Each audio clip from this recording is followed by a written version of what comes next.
The Beef and Barnzy Show, brought to you by Bowlersmart.com, trusted by bowlers around the world since 2004. By Lightning Strikes Bowl, home of Bowlers Mart Pro Shop. By Platinum Ford, drive the difference. By Fire Lake Bowling Center, 24 state-of-the-art lanes. By True Grit Coatings, drive on our passion. By Road to Grip, king of them all. By 900 Global, striking worldwide.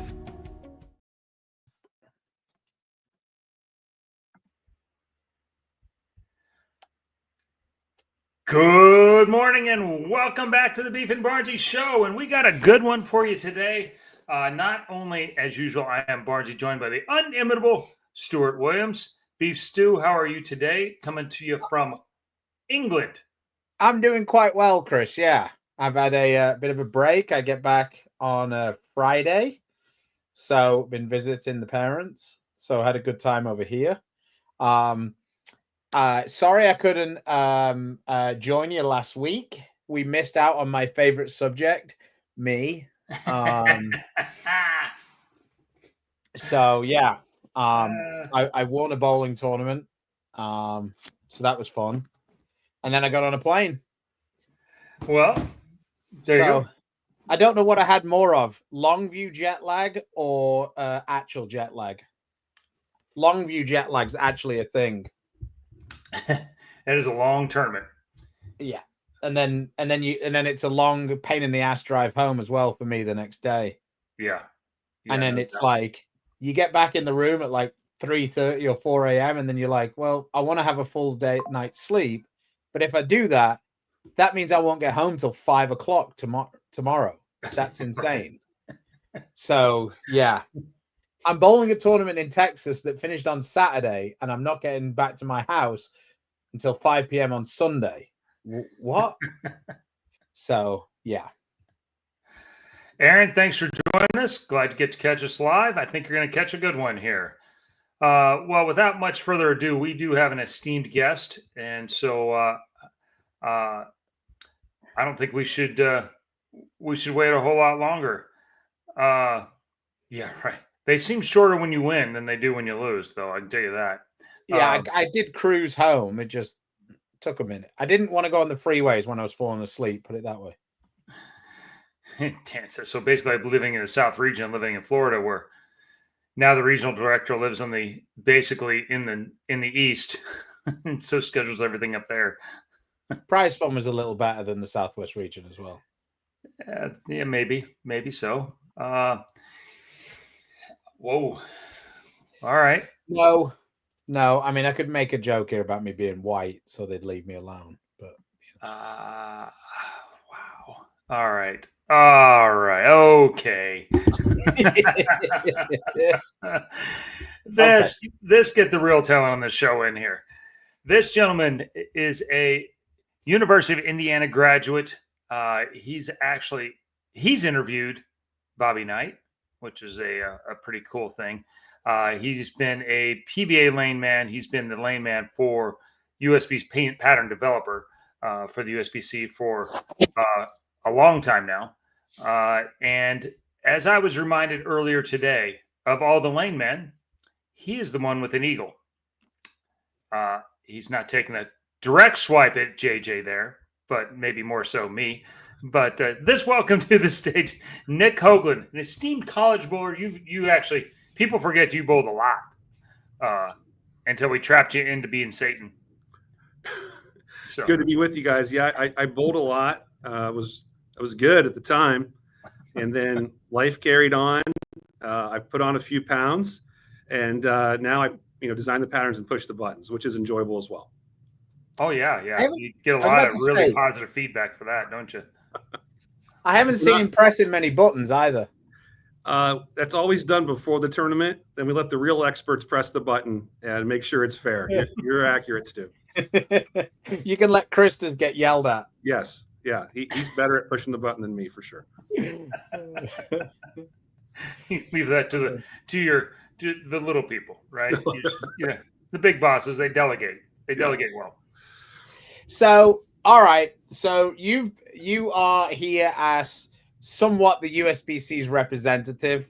That's what you're going to be on our show.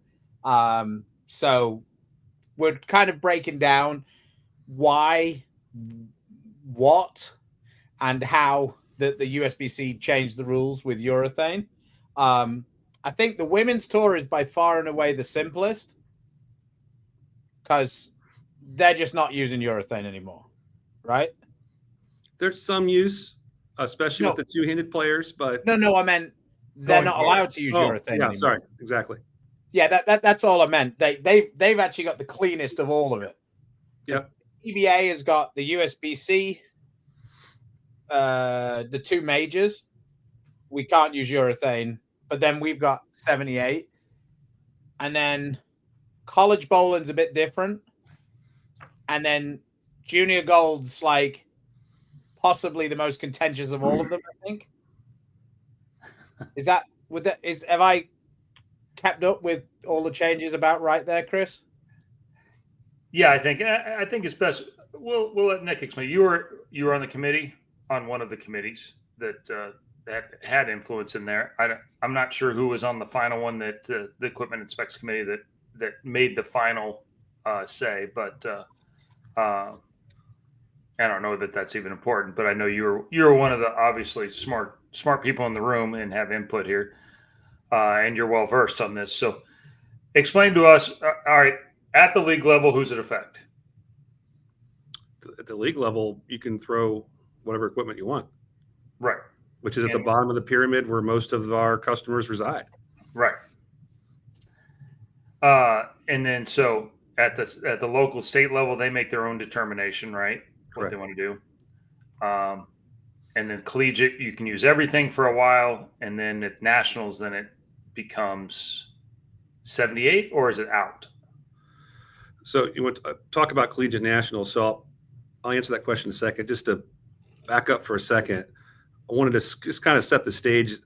This discussion about urethane, slow oil absorption balls and reactive balls on the lanes at the same time, as you guys well know, have been a topic conversation probably for the last 10, 15 years, right? Mm-hmm. There's four things that we clearly tried and did solve with this. Lane pattern integrity has been a challenge, athlete development, competitive fairness, and then governance and compliance. And so all of these decisions and all these events all have each of those sprinkled into it. And so I think it's smart to kind of take them one by one, because if you look at them all together, there are different scenarios. So to answer your question about the collegiate space, that's the hot one. The collegiate season has started. Teams have bought equipment. Not every team is sponsored by a ball company. And so to drastically affect them early in the season was something that we just didn't do. We chose to focus on the ITCs and the ISCs, which for those who aren't collegiate bowlers are the national championships. And at those tournaments in Green Bay in April, urethane will not be allowed. So are you anticipating a move towards that then for next season?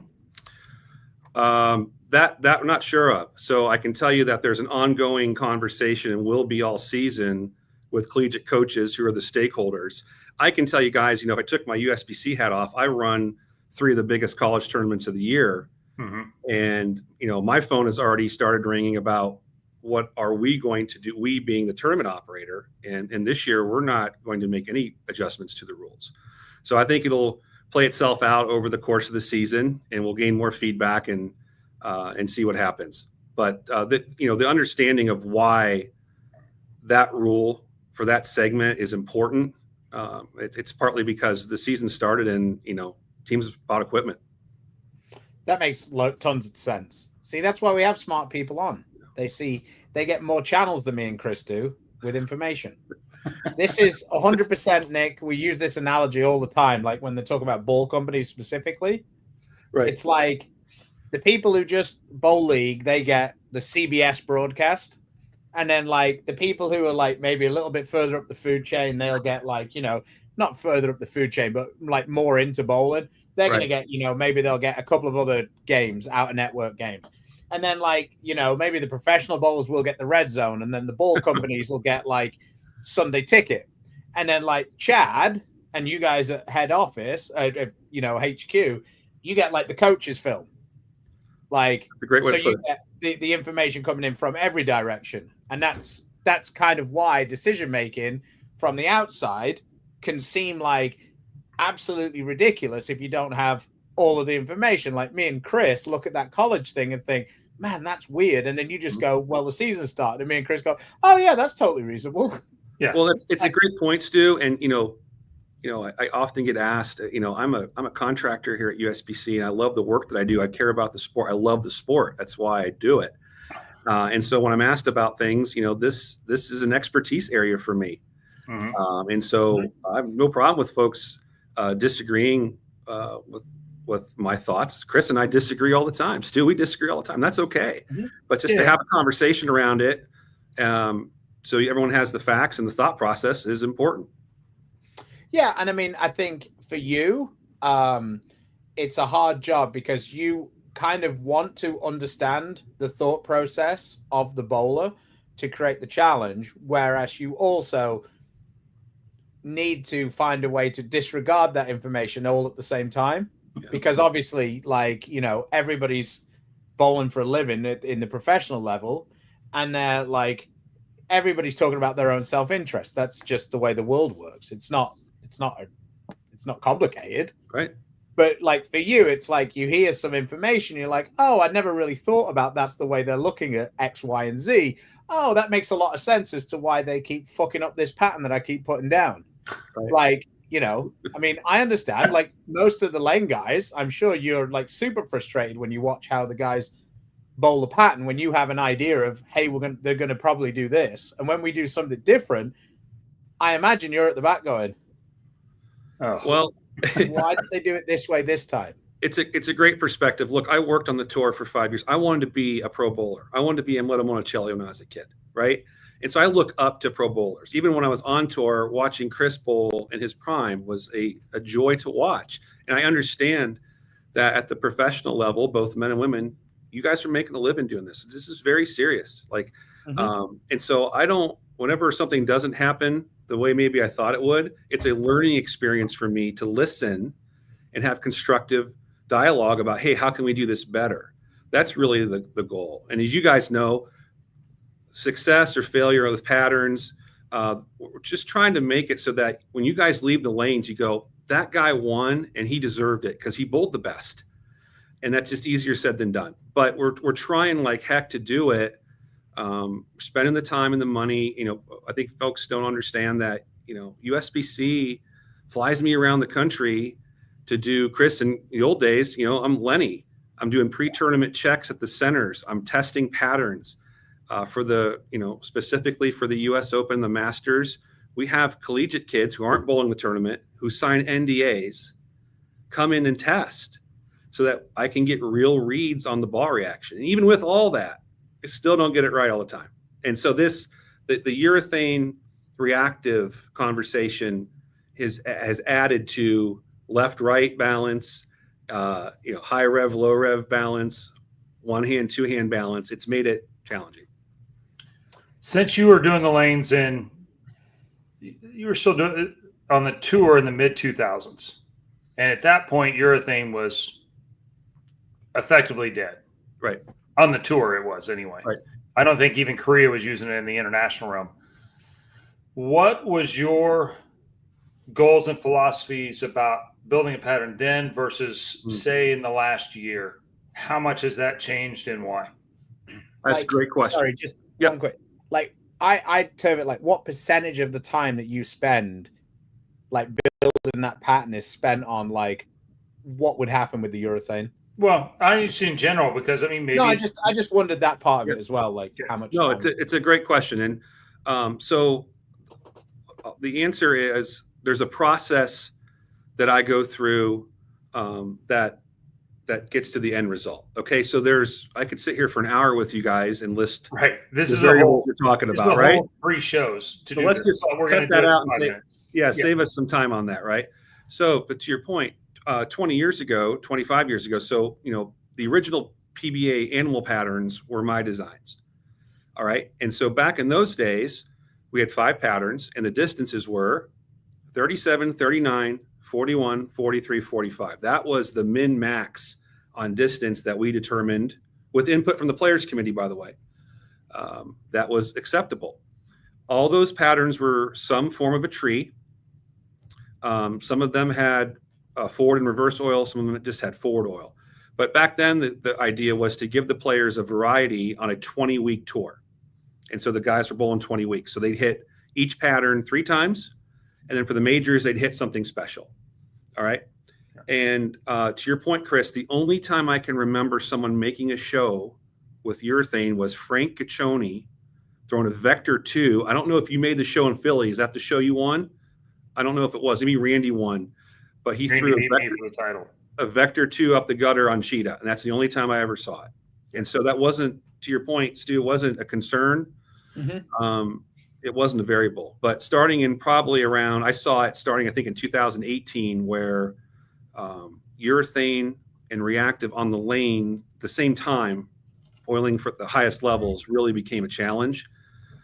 It was getting clearer and clearer that the shorter you ran a pattern and the more of a tree it was, more apt to favor a urethane ball versus a reactive ball. And that wasn't the case 20 years ago. Why do you think that is? I think we have a generation of bowlers at all ages who are using the equipment because it strikes for them. And something I learned on the tour years ago, a bowler is going to play where he or she is going to strike. It doesn't matter where the lane man wants you to play, but you're going to throw where your ball strikes. And if that ball can go and strike with a urethane piece of equipment, and they see that more and more and more, you get used to it and accustomed to it. Best example I can give you was at Junior Gold this summer in the U18, I think, boys. They were practicing on the practice pair, and it wasn't a hard pattern, and they were throwing both reactive and urethane, and they were striking at will with both types of balls. I thought the reactive looked better, and then when they went over to the TV pair, they got nervous, first time on TV, and they went with what was safe, and that was throwing, the urethane balls down the lane. So I just think we've conditioned it over the last 5 to 10 years. Well, we used to call it the Walter Ray rule.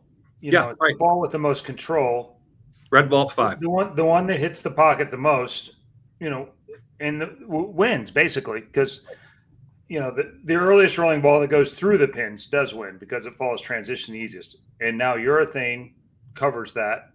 And the thing that's changed is the average rev rate's gone from 375, 400 to 475. And so how many people can strike with that ultimate control ball has moved significantly.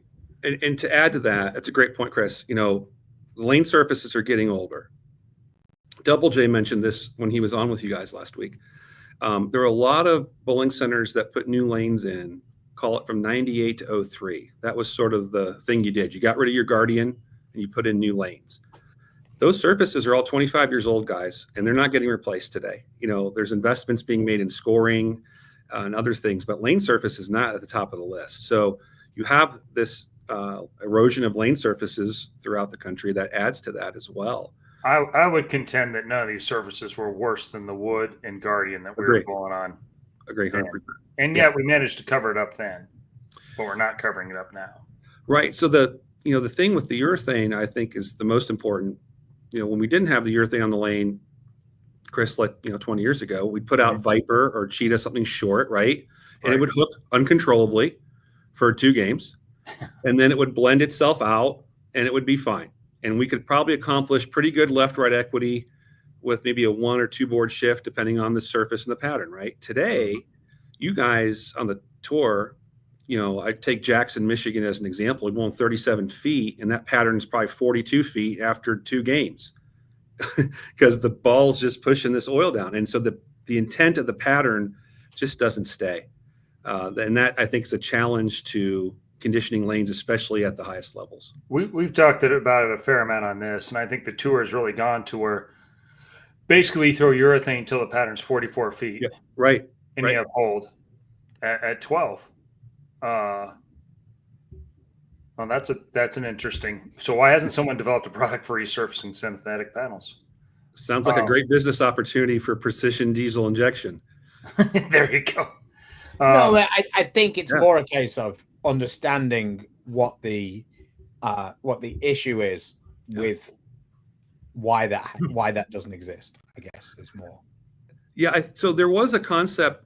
I'm going to probably 10 or 15 years ago where centers did quote resurface their lanes, like armor plate, right? Tucson. Right, you got it. Wichita had it, Chris. Right.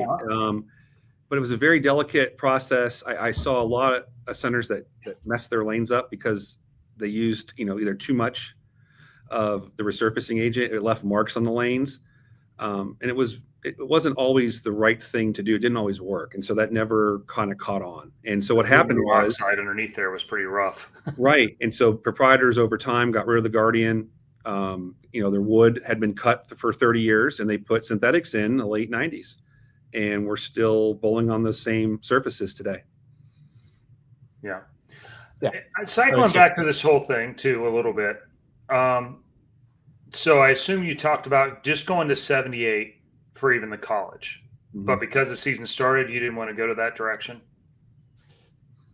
Correct. Yes. I mean, these programs had bought equipment already. The season was already underway. And so again, one of the goals here is, we need to make some changes at the top of the pyramid.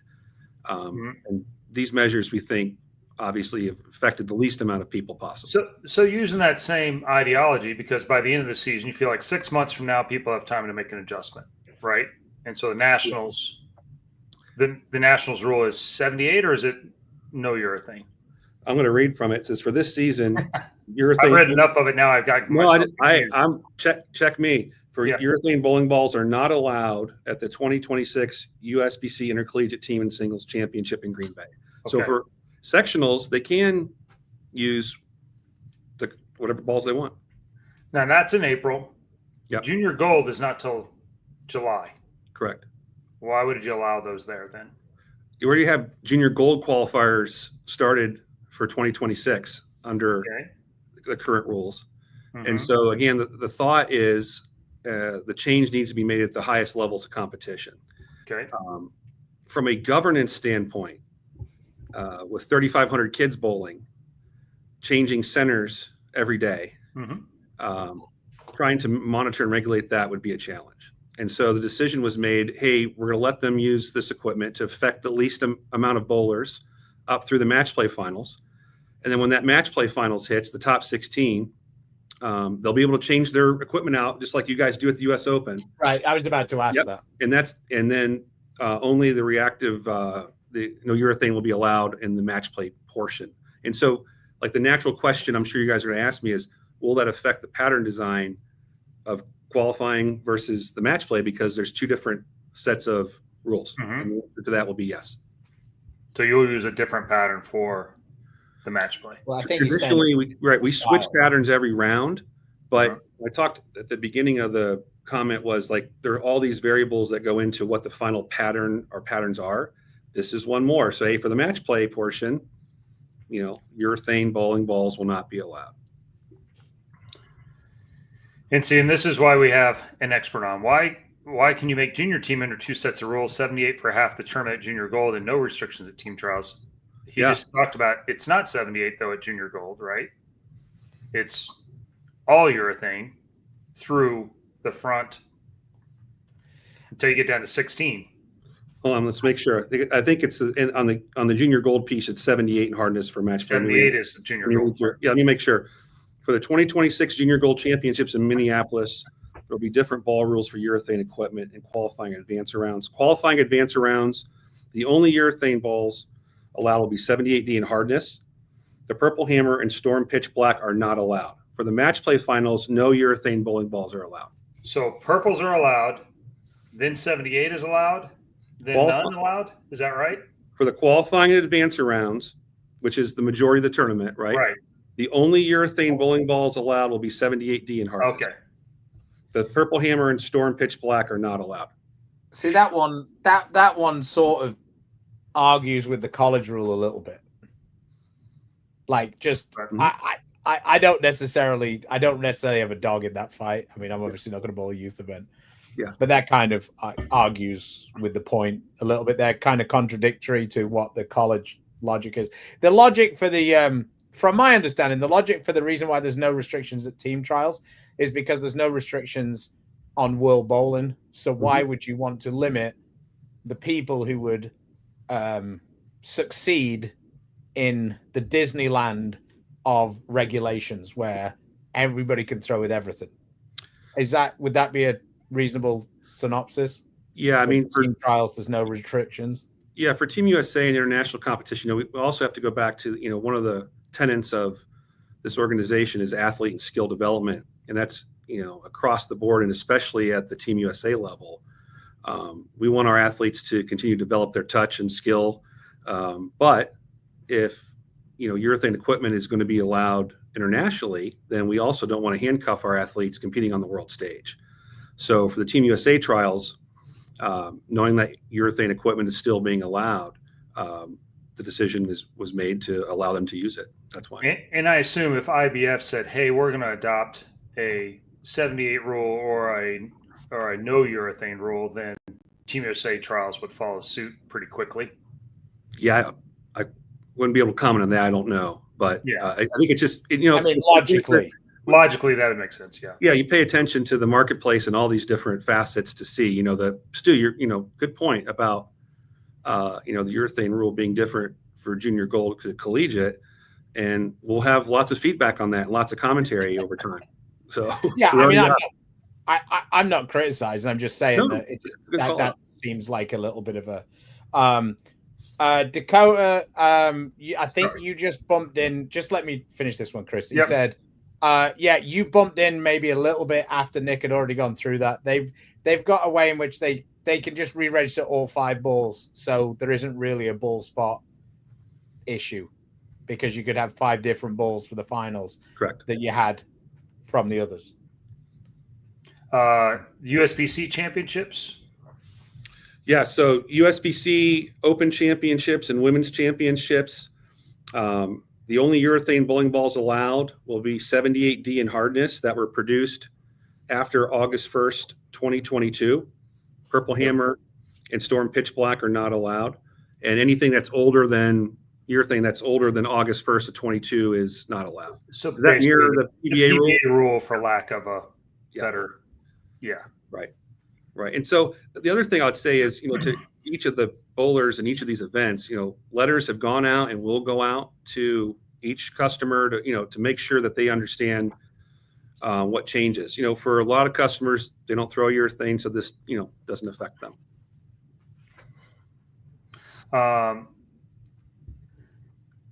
Here's a question that's probably outside of this particular issue, but there's been any consider adding a spare ball only slot for junior gold. Almost every top player uses one, but no junior gold carries one if they only have 5 ball limits. I've never understood the 5 ball limit, and as many times I've asked, I don't know who has double ball bags, but I think it's a pretty small percentage, so I'm not sure we're saving space. Yeah, Dan, I'm not sure if that's been a consideration. I haven't been part of any of those discussions, so I wouldn't be able to comment on that, unfortunately. But the other thing about this, Dan, is like maybe the scores at junior gold will go up if every kid has a dedicated plastic ball rather than missing with the urethane ball that they had to have in their bag. Just a thought. I'd say part of, and you guys go through this at the U.S. Open, part of skill development is knowing your equipment and choosing the right equipment. I know it's different on the U.S. Open because you guys are bowling on the patterns and practicing, but they're also doing that in junior gold. And so part of it is, hey, how do you pick which equipment is best for you to compete? Yeah, I just feel like 6 is kind of the number because it's what you can travel with everywhere around the world too.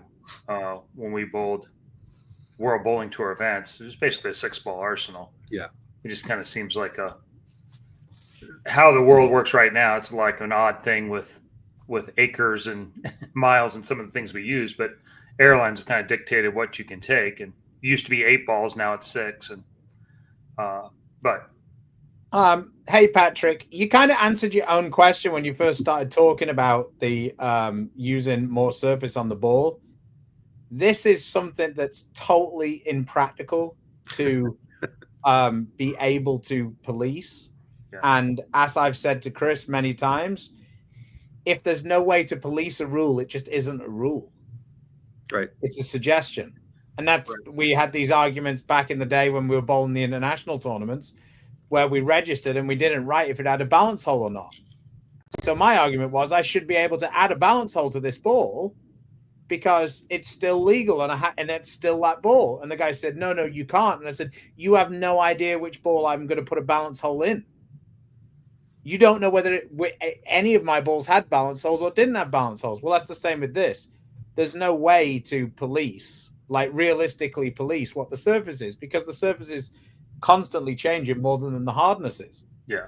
CTD has a scanner tool, which is a step in the right direction. I don't know that it's an accurate enough tool that we could use it for an application like this. Maybe that one day that we can get to that point, but it's just so hard to measure RA values and those kind of things in a quick and efficient manner. So you've been talking, I'm probably going to have to go in the next 10 minutes, but you've been talking a little bit about athlete skill development. Now, I kind of understand what they are trying to get across, I guess.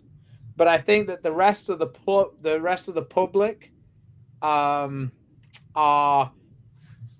the amount of times I read, this is because players can't adjust, which I think is the funniest thing in the world.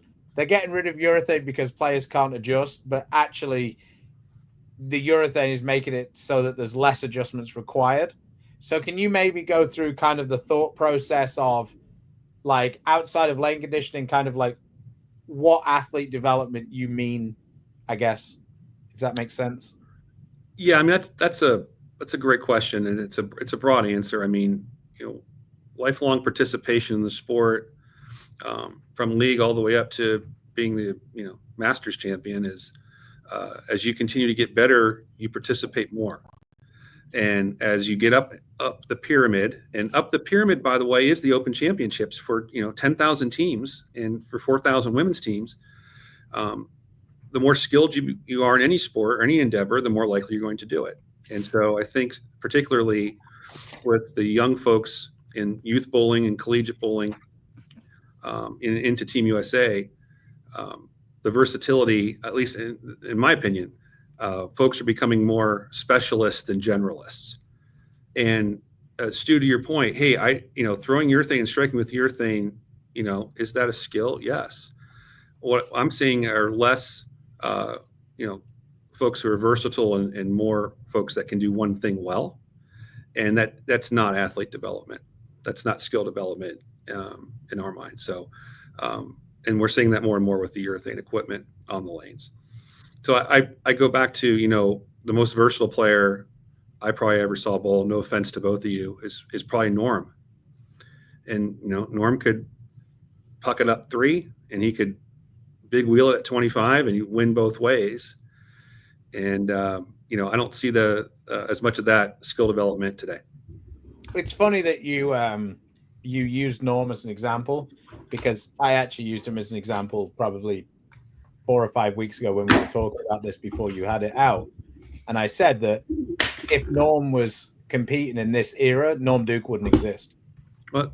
Because of the rev rates? Well, just because he doesn't do well enough the one thing that you have to do to be competitive on the men's tour. Yeah. Like good point. There is like Andrew Anderson bowled great, but his rev rate's significantly higher than Norm's. Yeah. And I believe that in all eras of sports, like I think it's ridiculous to say that Norm wouldn't have found I'm saying that the Norm that you watch wouldn't exist. He would be way more one-dimensional, and he would still be a great player. He just wouldn't be a great player in the same way. Same as if like Mark Roth had existed now. Like his rev rate wouldn't be as low as it was then, because he'd see what everybody else was doing and find a way to be like higher. Right. You know, he was higher than everybody else for a reason. Like, right. And like realistically, the lowest rev rate that you can have that's higher than everybody else's is the easiest. I mean, right. Yeah. No, I mean, I agree with you. And I think the challenge with having both the urethane and the reactive balls on the lanes is that, and you probably felt this too, it's sometimes two different sports, especially from left to right. You know, the next iteration of pattern development that, you know, I've been working on has been using the new Atlas machine to basically do two different things on the lane on a short pattern. Because to your guys' earlier point, when you guys bowl on short, you're using the urethane for a couple of games until it pushes down, right? The left doesn't get that. And so they're either way too high or way too low. And there's no in between to kind of solve that problem. The funniest thing that I read, and I think it's very sad for the sport actually, is the amount of people who said, yeah, that's fine if you're going to get rid of urethane, but what are you going to do for the lefties? As if like they've got some God-given right to it being like them being different to the right side anyway. But also, I actually think in the long run, that for lefties to be able to be competitive at the highest level, I think them getting rid of urethane is the best thing. Because it was a bit like, for me anyway, looking from the outside as for a lane guy, it was a bit like the stadium. It was great for the lefties for so long, but then it was so great that it actually became terrible for the left-handers to make money, because you guys were so petrified of ever giving them any chance. Because if you did, you'd have a bracket where it was like 42 of the 64 were left-handed. So then it became to the point where they almost couldn't win in the stadium because they had to make the pattern so difficult to not make it so imbalanced that you just couldn't win. And I feel like that's happened a little bit on the men's tour. Yeah. Like there's 10 of them in the top 15, or there's one of them that's like gasping for air in the round robin because they have no chance.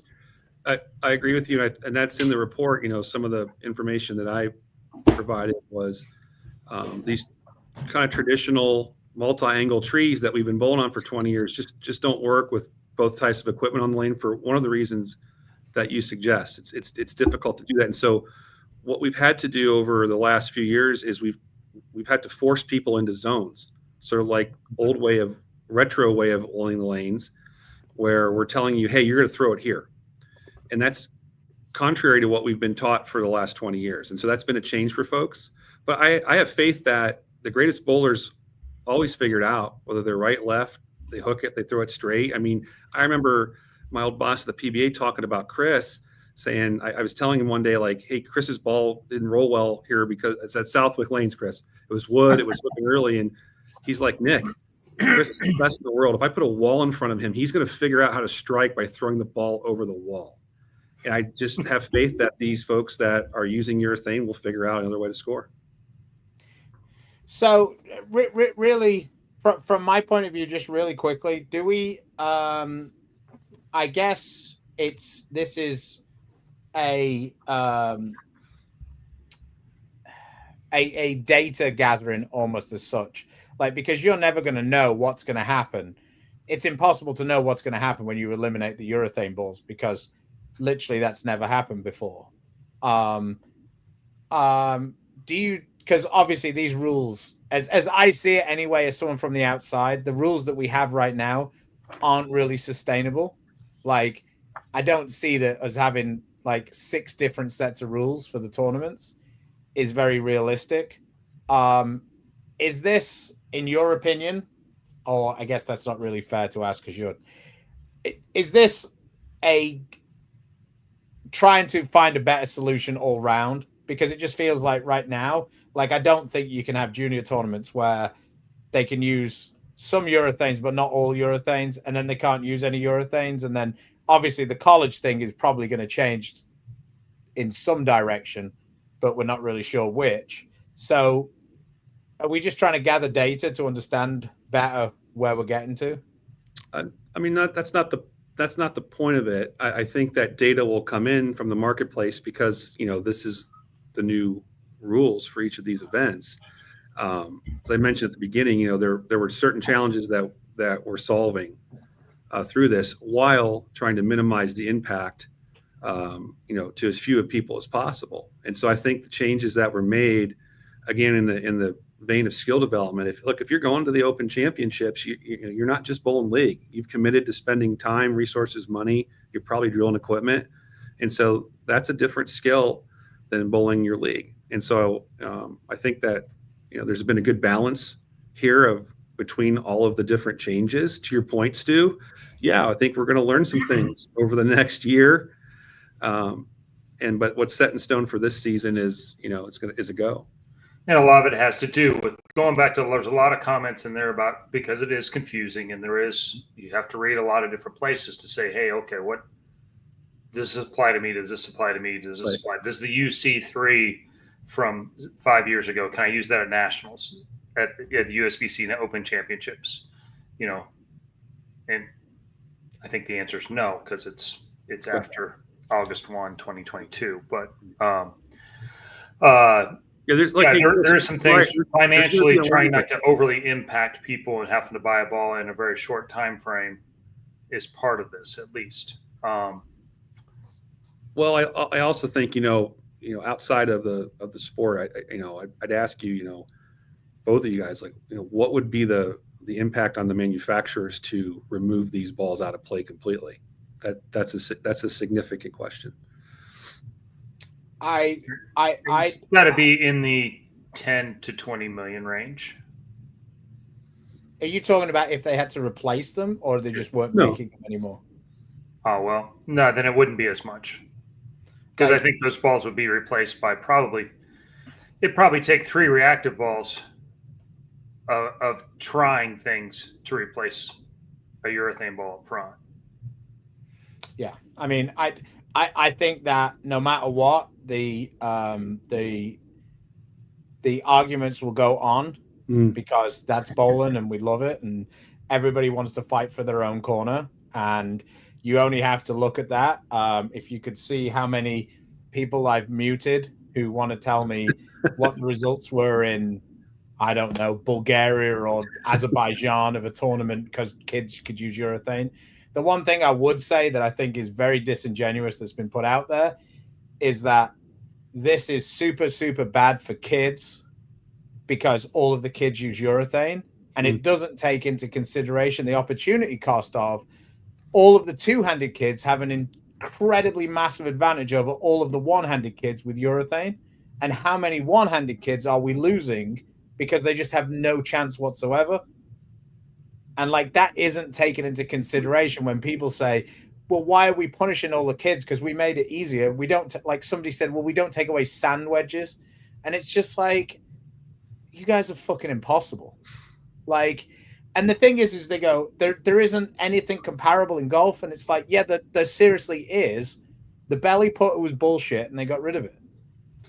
Oh, and I would argue that urethane is way more the belly putter of bowling than two-handed is. Yeah, 100%. But like I say, I appreciate you guys are trying to do something. I don't necessarily think, if I was asked with my hand on my heart, if this is a very clear message. I think some of it has been muddied by the PBA not following this rule and doing it. So now we have 2 rules for men's professional bowling and the ladies' professional bowling. If the PBA had adopted this rule, I don't give a shit. Don't text me, Tom. I don't care. If the PBA had adopted this rule, it would be way simpler, the whole thing, because all of professional bowling just wouldn't allow urethane, and then that would be a simple thing to be able to say. I don't agree with bowling a tournament with 2 different sets of rules. That's me personally. Again, I don't have all the information, but it still seems a little confusing to me for no reason. But let's hope it's a step in a direction that makes it more fun to compete, and we have different challenges, because I think that bowling is very boring when there's one solution. So that's my soapbox. I'm going to get off it. Chris can continue to do his Larry King thing and interview you. Good to see you, Steve. Thanks for watching. Thanks for joining us, Nick. this was way nicer than we'd have been if we'd have been talking about some of your patterns and not urethane balls. So I appreciate having a chat with you. See you guys. We'll see you next later, week, Stu. probably. Thank you. Bye. I do need to go back and on the UC3 thing, there will be a list, an improved list for each tournament and for things. So you need to go back. Like actually, UC3 is not considered a urethane under the category, and so I misspoke there. And so bowl.com will have a list where you can determine which balls are eligible and which ones are not. And I think I do have some faith that moving forward, these things will get cleaned up a little bit. Right. I mean, again, time will tell on what happens next year or anything. But for right now, I think it's important for people, even I make mistakes on it. You made a mistake. It's okay. Look at the facts. If you're bowling the tournament, you're going to get a letter or will get a letter from USBC. Take a look at the balls that are and aren't allowed and make an informed decision.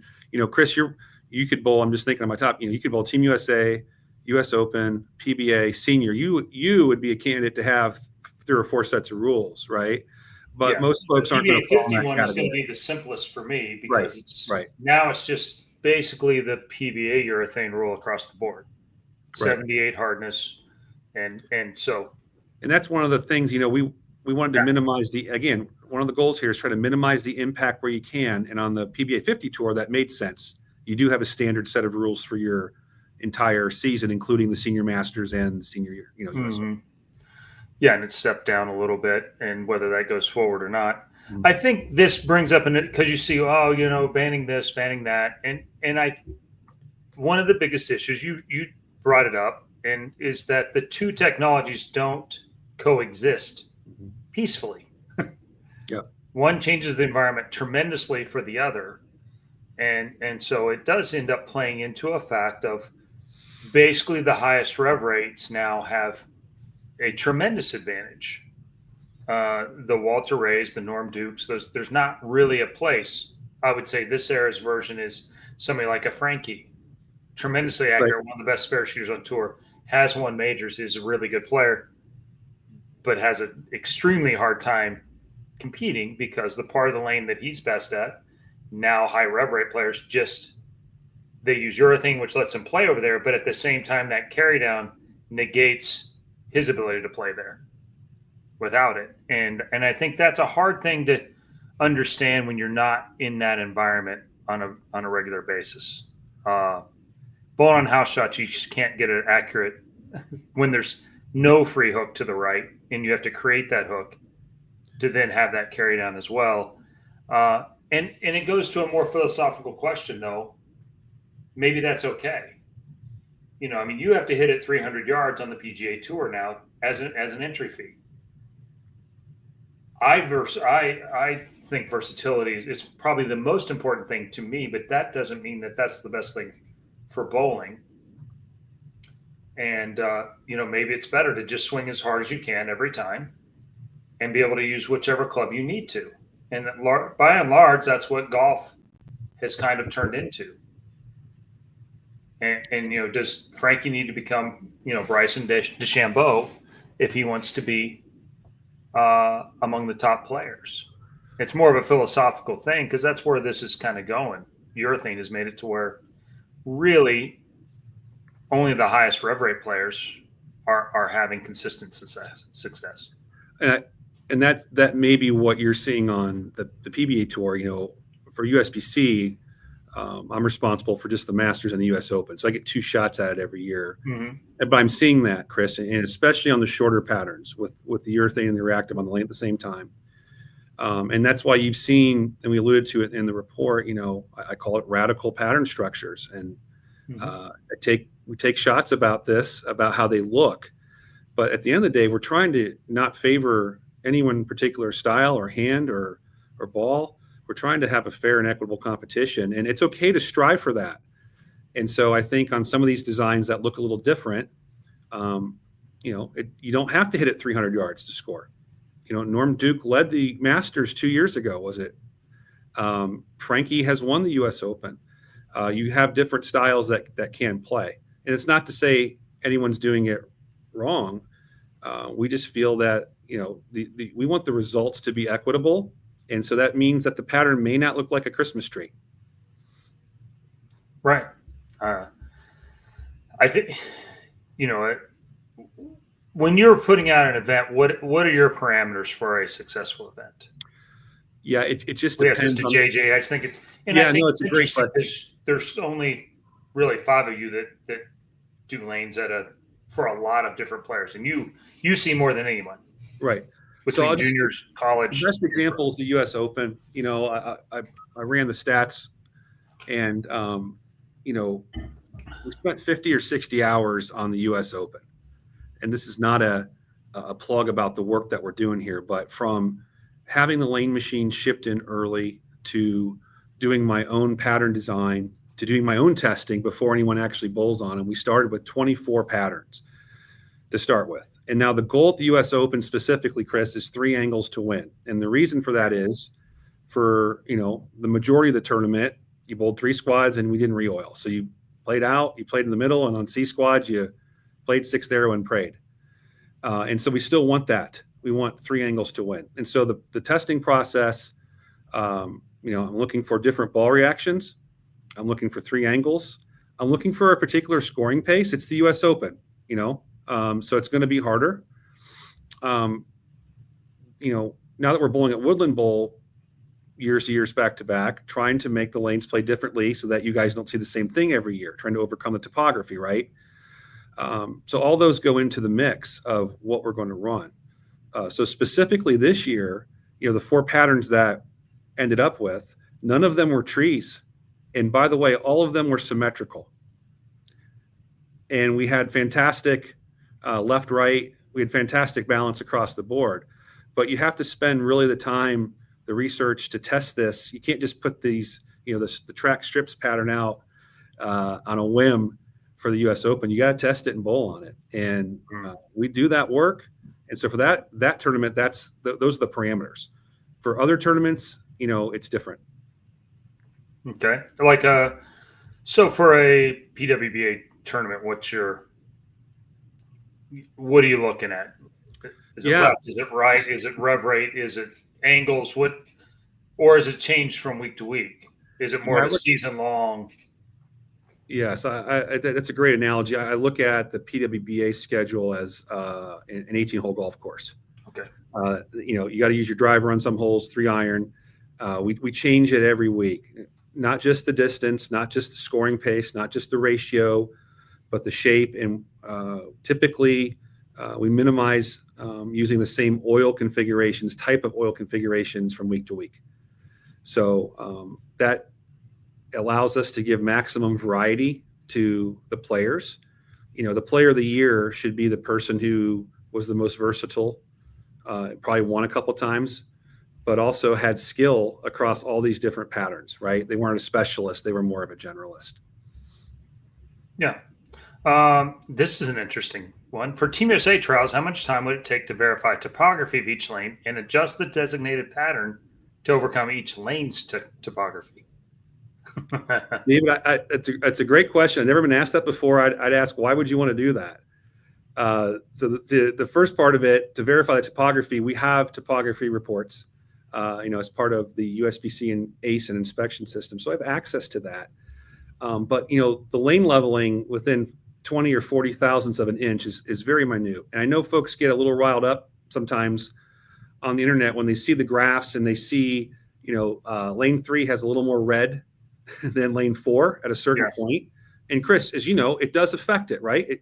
The ball will sometimes will do it, but there's many other times factors you see those things and you throw a ball and you go, that's not what my ball says. Right. So if you're playing on, lane 34 looks like it's going to hook more topography rise, but 2 of the players were playing the lanes different, and you went on the second pair, it's not going to play like that. So I think we've tried to, I call it golden tee bowling, where we just try to, the arrows are on the lanes. We just try to hit the ball and everything should be perfect. And it's not. It's not perfect. Your cross matters, right? All that stuff matters. And to me, it's part of the beauty of the sport and the skill it takes to overcome all those. So I love the question, David. If every pair was the same too, you'd basically never beat a marginally equally talented left-hander would beat you every time. Because the lack of traffic on the lane, they would base, and the lack of, now the lane itself is the same. It's what you see when the lanes are basically easy. The left just gets through, and they win the first 3 frames of every game, and then you're playing catch up the last 7 every game, trying to, and that's why the left dominates on those early patterns. And then when they get harder or longer, and we don't offset the other way to give them some friction, they get beat up because the right does transition, and then the last 4 games, the right dominates the left. And right, and at your guys' level, with the rev rate, the aging surfaces, the urethane and the reactive on the lane at the same time, all of these factors, the precision of getting it just right is narrowing. And so I call it, you have to make micro adjustments on these patterns. Chris, the toughest pattern I do every year is the USBC Masters for a couple of reasons. One, we have a burn squad. Secondly, the field is not made up of the 108 best bowlers in the world. It's a open tournament, and so I call it 60 to 480. So right, it's sort of a choose your own adventure book on the right side of the lane, right? And the pair-to-pair variance crossing a Thunderbolt or the bowling stand can be significant. Where to your point, the left side, it's not their fault. They have 15% of the traffic going down the lane, and they're going to change less. So that your question in your mind is, well, is that fair? And how do I offset that? And then you throw in, oh, wait a second, in match play, the most I'm going to bowl on a pair is 2 3-game matches. And so, your offset has to be with that in mind too. So that's the most difficult piece of it. Has there been a talk about having 2 separate versions? Basically the same base, but you would make an adjustment for offset for qualifying and maybe less offset for the matches? It's a good question. I know it's been discussed. I brought it up, but then I always, in my mind, shoot it in the head, because which side do you change? And then someone's bowling on a different pattern and somebody's not. And so, and also the format is with the burn is unique at the Masters. It's something that we don't see a lot. So it's one thing that we work through, and now with the change on the equipment, I think it'll, hopefully allow us to do patterns in a more traditional way. We'll see. James Campbell says, why would a high rate rev rate player be penalized more than a low rev rate player? And I kind of assume we're talking about by taking away urethane. I don't see it that way. I think it doesn't have to do with penalizing a certain type of player. I think it goes back to, at the highest levels, having both those technologies on the lane just makes it impossible to try to create a fair environment. Both right to left, high rev, low rev, one hand, two hand. I think that's the main issue. Yeah, I would say time has proved out over the last, say, 10 years or so that the low rev rate player has been massively penalized. Right. Out of the top 12, we had 3 guys with their thumb in it. Which tournament? Just the top 12 on the tour. Oh, okay. Last year. And those 3 were EJ, Graham Faw. I think there's 4 actually. EJ, Graham Faw. So neither one of those are under 500 anyway. Right. And you had Andrew Anderson, who's up at 450, 470, somewhere in there, and that's a rarity these days to get somebody up there like that. And so kudos to him. He's figured out some tricks. I think the companies will adapt fairly quickly. The thing that's disappeared from the market is smaller cores, controllable low end balls. Everything's about length and shape down on the low end of the market, because urethane is dominating both the first ball out of your bag, the heavy control ball, and it's also your control bag at the bottom end of the bag. Right. And so it just covers this massive thing if your rev rate's high enough to make it strike. Hey, can I ask you a quick question? Sure. So let's just say it's U.S. Open and it's the first day, and it's a 37-foot pattern, like an old Viper, and you can't use urethane. In your mind today, how are you attacking that? Some market feedback for me. Yeah, no, I think there's two things that I've always used on those type of patterns, and it's really strong covers, low RG, a lot of flare, with weak drillings, low weak pins, and you let it bleed off. And the other thing is 2-inch pins, and if you came back with particle small core balls that you drill either low pin or short pin layouts to control, and you can kind of put in that rule. You're trying to create that same type of shape, but then you have to do it with your hand too. I have to use more speed. I'm gonna have to use way less rotation, and just you have to honestly, I'd have to brush up on some tools that have basically become irrelevant because less hand, less rotation this is where my belly putter analogy comes in, because basically you don't have to throw it any different. Now you just grab urethane. It lets you throw it left to right in the front, but it gives you that straight shape the last 45 feet, that straight controlled reaction, which now you have to find a way to control your rotation, make it go forward without too forward, and it's just a different skill set. And should that be added in? That's eye of the beholder. For me, right. I say yes, but I value that. I grew up in that. And right. So I think that allows a player like Walter Ray and Norm and those guys. Now, is it better for golf to not have David Toms and David Duval, guys that are really good players that don't hit it a mile, or is it better for Tiger, who's now would be in the middle, but Bryson DeChambeau and Rory and Dustin Johnson, is that better for golf? Is it better for bowling? Is that better for bowling to really be a very power oriented game at the top? And I think those are both legitimate opinions. Yeah. It becomes really the philosophical thing we're talking about here to some extent, because one will allow the other side back in the game. I don't think you're going to, it's a real misnomer though, while we're talking about this, to say Belmo and EJ aren't also in the upper echelon of accuracy as well. Right. I think that's very disingenuous to say it's only power is why these guys are up there. Right. Because there's a lot of guys with power that don't get close to being as good as they do. I want to be clear about that. Cycling back to the juniors and all that, there's, it's a huge, I can understand some of it. I don't like the rule because it's confusing and the technology changes, but it's almost like a multiple pattern, another version of multiple pattern. You're going to have some guys that have to be very skilled to probably get there using urethane and then to be able to win the match play part without it. I will be interested in the challenge, and I think some of it will be an absolute crap show at the end, because you may have some kids that don't throw anything but urethane to get there and then won't have it. And then can they adapt, or are they just dead? I agree with. I think it's interesting. I just touch on this. It's been the topic we spent the most time on, and the junior gold.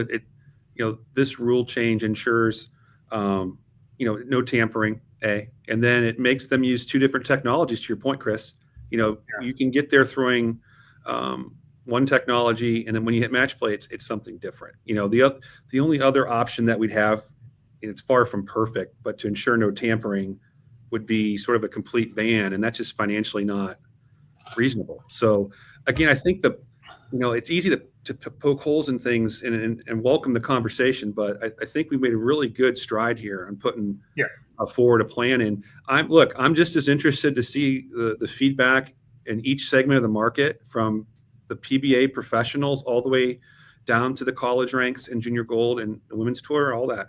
Yeah. It will be, we'll be monitoring it as we go. Yeah, the companies there'll be bigger covers on smaller cores again. Maybe particle will make a little resurgence back at the low end of the ball spectrum to smooth out those shapes. I mean, they're not going to let their players in their demographic of customers, without a viable option there. All the companies have always been good at that. So, yeah, I mean, that's just part of the deal. So, there are a bunch of stuff. There's, Robbie.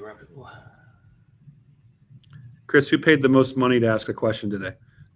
Nobody actually. Okay. So, yeah, I mean, Phil with Richie Allen, our buddy here, low pin, low flare, strong cover, and I used to do it with low, weaker pins and really big covers. And did way more symmetrical balls mostly, but Larry Verbal, and he's a Brunswick guy forever. I see Parker balls making a comeback. The technology exists. These balls in these shapes have been around forever. Urethane just ended up taking its place. And once it went from 80 hardness to 72, then to 68, it became the best tool. And so once it hooked enough that you could play, relatively unseen shapes with these, and I would venture a guess that the Korean guys, when they were doing it internationally, were probably soaking these balls then. Right. We didn't have any way to compare it. They were like super rep dominant, but nobody was throwing them. Like, we didn't have a ball, but they were throwing crushes from Fourth Arrow. Well, when those balls were the balls in the marketplace and the oil matched that, you couldn't throw a crush from Fourth Arrow. That ball never hooked. And so now you walk it back and go, there is no way that thing wasn't soft. Right. I think that's important. Like, things, I'm in lane pattern expert, but the things even I learned through watching the video and the report for the last 20 years, the softness of the bowling balls and that continual downward trend, right? From 78, 20 years ago down to 72. And then just the amount of I think it was 20 and 10 change after soaking the urethane and throwing it. And then how do you regulate and govern that in a mass fashion? And in the report, it details there's been several, incidents of perceived of tampering, and that's a concern for all members and all competitors. To your point, you're talking about something that happened maybe 30 years ago, and we want to make sure that folks have an equal playing field when they step on any of our lanes for a championship. Yeah, that's as recent as 8, 10, 12 years ago, because they were barely doing it, and they finally did. There was some talk about it, so they tested at the beginning, but then anything could happen. They didn't test again. Was the test right?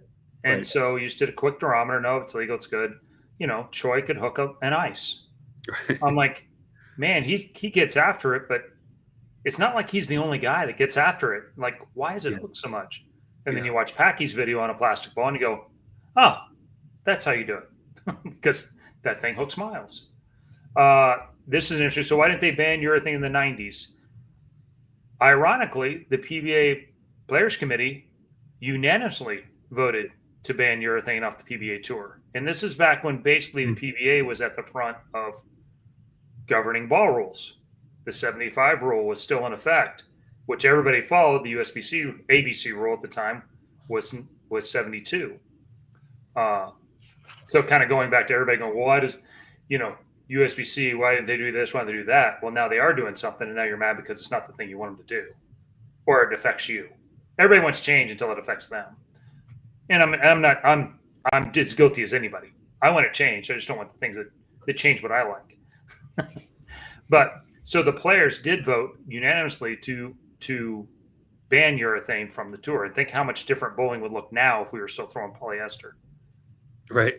I mean, there'd probably be reactive resin, some kind of particle would have been put in plastic by now to make it hook more. But the manufacturers always figured out that the executive committee of the PBA then, and I don't know, but I kind of assume through pressures from their product register partners, voted that indeed was not what was going to happen, and that urethane was going to be allowed, and here we are. So, and when you go ahead and read through all that, and I know the USBC report, it's long. There's a lot of verbiage. It's not a fun read because it's very tech driven, and it's a tough read for me. And I am super interested in finding data, but these balls have always gotten softer. That's why they were made at 79 and 80 back when the number was 75. Right.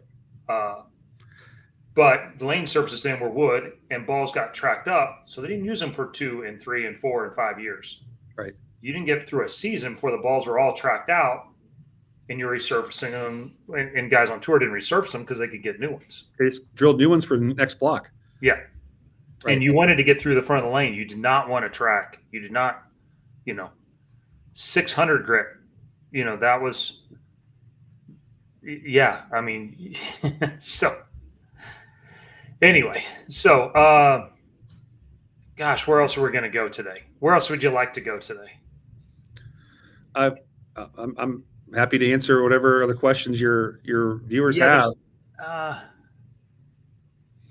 Let's see. Why was Glide used at Nationals? Why was it created? Which I don't know if you can answer that question or not. That's Kegel's oil, right? Right. It's their product, and look, we work closely with Kegel. They're a sponsor of the USBC and PWBA, and provide us a lot of things. How that came about was they had a new product that was approved, and they were testing, and I took the opportunity to test it as well. I used fire since I started doing the Open Championships. This is all public knowledge. You can look at all the patterns. And we had 2 brand new lane surfaces this year. So obviously there was a build in Baton Rouge, and in the South Point Plaza, there's new lanes that were installed in February. So we had the opportunity to take, a new technology that was proven. They had tested it, I had tested it, and use it. And where I see Glide is it's somewhere between fire and ice, which is a nice spot for it to fit, especially with aging lane surfaces. But we made some adjustments on the patterns this year. We used a roadblock or a hammerhead, as you call it, for the first time. So it just felt like the right time to try a new conditioner, and it's proven out. It worked very well. We also used it at the women's championships, and we also used it at Junior Gold. So it's been tested on 3 of our biggest events, and I think it's available in December, if I'm not mistaken.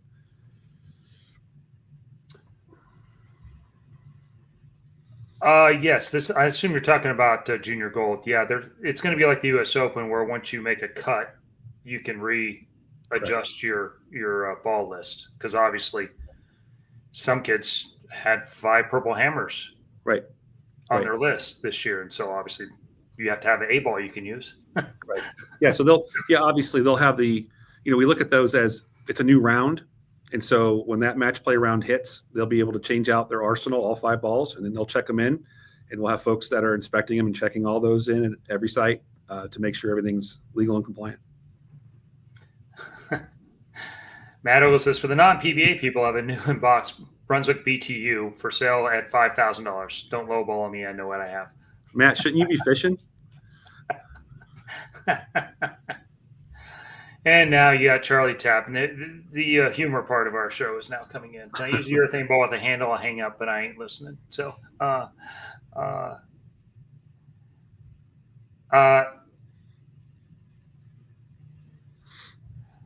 maybe he said maybe banning urethane in the 80s. Urethane came before. Yeah, it was the 80s when the touring committee was 83, I believe it was. I just read that. I think Petraglia came up with an account on it. So, I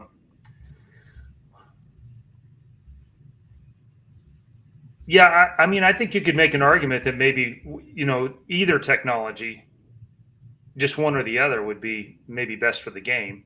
But fiscally, banning urethane is not or banning reactive is not a reality.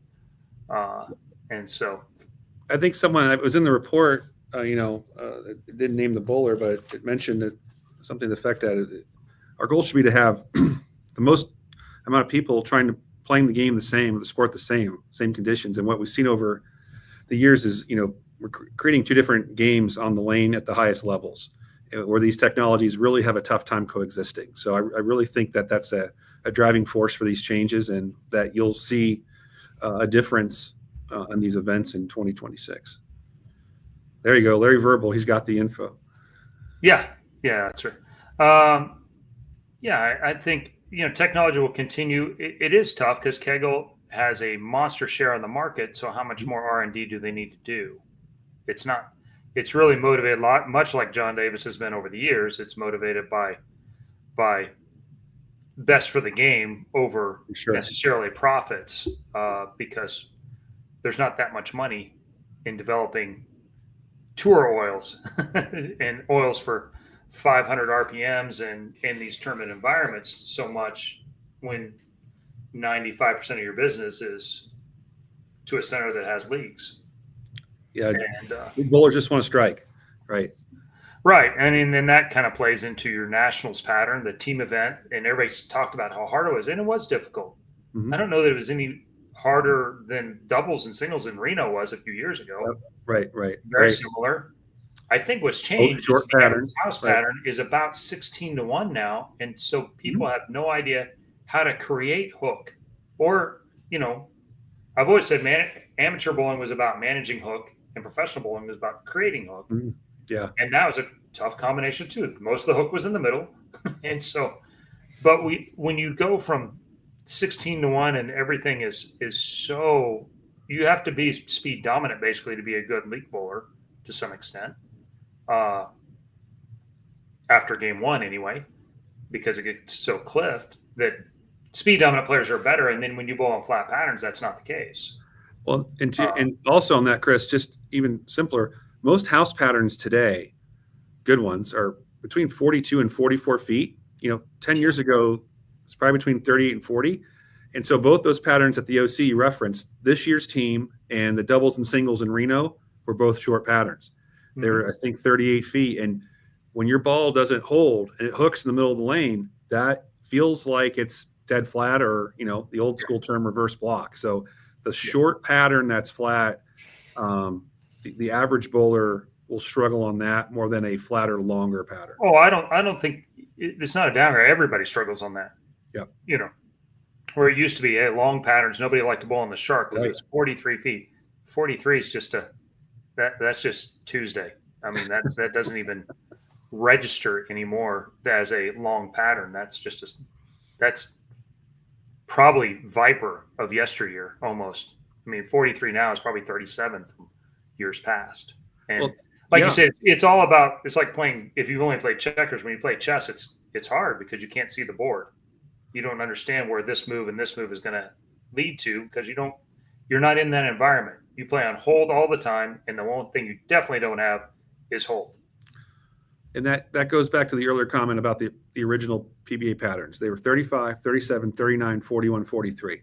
So the median was 39, right? So the longest pattern you bowled on was 43 feet besides a major. So that was they were so slick to the right that you couldn't do it. And yet now, how between balls, rev rates, and surface aging, you move all that down like 3 feet. The 43 doesn't even. Everybody can still hook it back from 5, 6, 7, including me, which I could not hook it on those patterns back then. I don't understand all of the reasons why necessarily, but I know the reality is that we even played to the right and threw it uphill because there was so much OB that it just didn't make sense to play in anymore. Right. And now with the balls, it just so.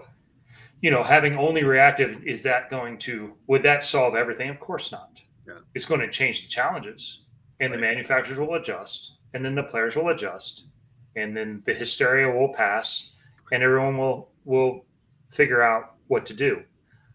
You've mentioned in your video in that thing, and I'm sure you're going to talk about it later. I've held you on a long time already, but what's the max amount of oil that can be put on the lane? So I don't have a roadblock that says you can't do it, right? Past this amount. You push the envelope further than most guys do. You're much more creative than the majority. I've oiled one tournament more than 35 milliliters in my entire career. So to me, 35 milliliters is at the end, and we would use a 35 milliliter pattern for a collegiate event that has 6 games, right? You're trying to keep the players out so they aren't lofting the 6th arrow on game 2, right? So 35 milliliters. I ran one 39 mils at the ITCs one year in Wichita at North Rock. And it was visible to me that the ball going through the oil was like a boat going through water. It was sluggish. It couldn't push through it. It was actually hooking earlier. And the fact that everyone knew that they were tight, the sandpaper, came out, right? So it kind of defeated the purpose of it. I watched some of the online videos. I think there was a tournament overseas that had 41 mils someplace over the last couple of weeks. Mm-hmm. And it looked like the same thing to me. It looked like the ball was really hooking early in the front part of the lane. Now, is it that, or is it because we're cutting off the reverse at 10 feet? See, I didn't see the entire pattern design, so I don't know. That's a good question. So, you're talking about on the reverse loads. Yeah, you're not getting it down the front, so you're building up. So are they throwing it into a wave? Yeah, it could be. Like the normal rule of thumb is that you stop those reverse loads at about 6 or 5 feet, depending on the type of oil, so that it buffs it, and you don't have any more on the next lane. But and I've always wondered why not, if we're struggling to get it down on the way forward too. If you're really trying to create a ramp, to protect the front, and you're not getting it down on the way forward, why wouldn't you want it to be on the way back and then go ahead and carry it forward so that you do get it down? Yeah, I think I've been designing patterns like this for probably 30 years with the machine, and the constant is that you want the brush to be constant when it goes to the next lane. Now, I understand what you're saying. And I'd say that no matter what machine I've used, whether it's a Kegel machine or a Brunswick machine, the fronts always hook. And that's a constant no matter what. And so I think even if you got a towel out and sprayed the heads and mopped the towel, I think the players would still say the fronts hook. And that goes back to the aging surface, the topography, and then you may not put 500 on it, Chris, but the other 3 competitors on your pair might, because they think it's not going to hook, and all of a sudden the fronts are destroyed. So I just think that, especially tour players, every day goes on, the fronts hook more and the back ends get tighter, right? That's been a constant. Well, I didn't know if that's part of the strategy too, is because if there's not a lot of oil in the front, it automatically promotes less surface, less shiny balls. I mean, bigger balls have looked awful on tour, despite us. We went up to 35 mils on a regular, 33 mils on a regular basis last year. And how'd that work? Big balls looked awful. Okay. We stayed way further right. Right. I mean, we didn't end up at the bar return hardly at a very limited basis last year. And mostly it was because the OB just pushed everybody in. It wasn't standing there to throw it to 5 as much. Was that your guys' goal? Like, were you guys conscious about, like, you felt like you were chasing it left too quick? I can't really say. Okay. As a player committee, we pushed for variety. All right. And the variety just became 10% more oil on every pattern. Okay. Which we didn't really feel like accomplished that goal. If I was the guy, but the manufacturer had to know up front, there would be 24 mils on some patterns, and they're going to hook. Right. But right now, there's not a lot of balls out there to combat that environment, because urethane is taking a lot of those balls out of play. And I would have 40 or 45 mils. And I think both of those are okay. Not every week. Right.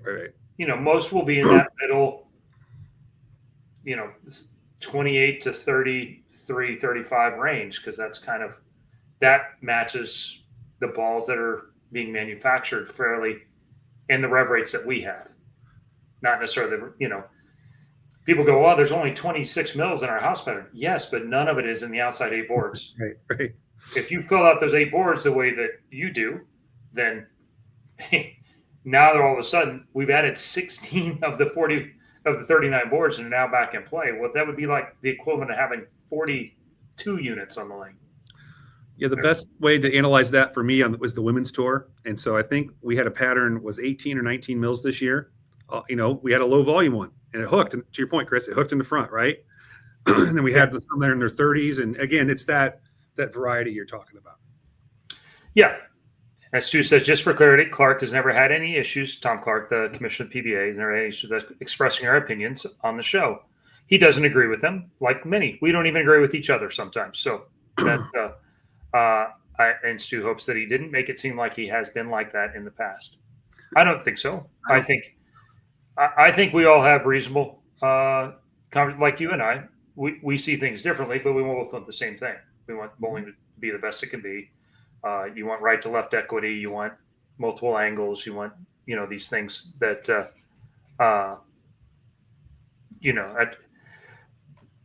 so how you get there and how I see it, we both have different viewpoints, and those viewpoints often skew our perception of the reality. And that's okay though. At least we can sit here and talk about them, which is great. Yeah, house patterns tapered front to back and not throwing into the wave of oil is, that's what it does feel like at times. It feels like that a lot, actually, at times. And maybe that's because I'm on the lower end of the rev rate scale on one tour. When I go to the 50 tour, I have the one with, all the advantage, where I get to be left of that. There's still a hook in the front, but I'm still left of everyone else. So there's friction to the right of me, which lets you get away with it. Phil says 32, 36, 40, 44, 48. Is that feet or mils? That's feet. And that's kind of, you'd probably step them further away than you used to. And I think because I think you have to be longer now than you used to make it feel like they're actually tight in the back. I ran them 52 feet at the Open this year. Right. Yeah. Crazy. Yeah. The guy has 5 eagles inside the last decade. I don't know if that's worthless, but 4 or 5. I know you have to go probably pretty soon here. We have one super chat question. I'll pay for a question. At what point do you run out of ideas for a new pattern? I don't. There's a bank of them that are, I've auditioned that I've never seen the light of day outside of something local. Mm-hmm. So the development continues on. This won't stop the development of new ideas. And that's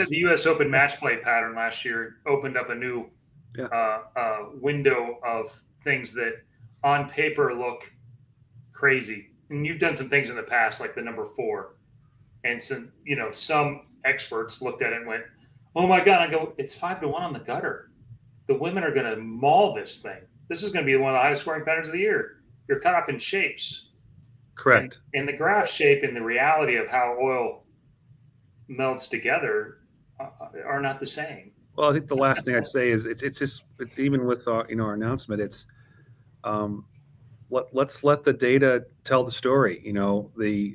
That pattern produced a great result. Yeah. Equitable, it was fine. It was not impossible. It was probably the easiest of the 4 patterns. And so, the jumping to conclusions, right. I can do without, but I understand it.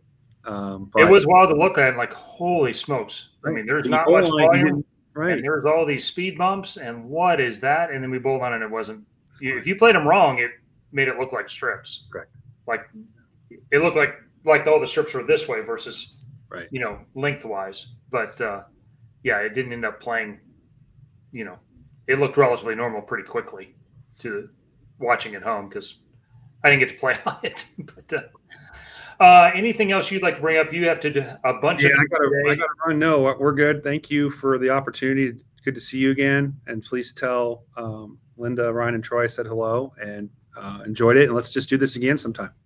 Will do. Been a pretty good couple weeks for us. Linda and I got named to the senior team. Ryan got named to the men's team for Team USA this year. So kind of a pretty cool, proud Papa moment.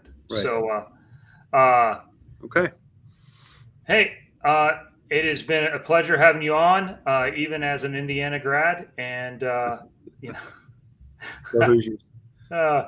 we really appreciate you. We'd like to cycle back around and see how things look like again later, and as things change. I always appreciate your viewpoint, even when we don't agree. Great. Let's talk again. Let's do that. Okay.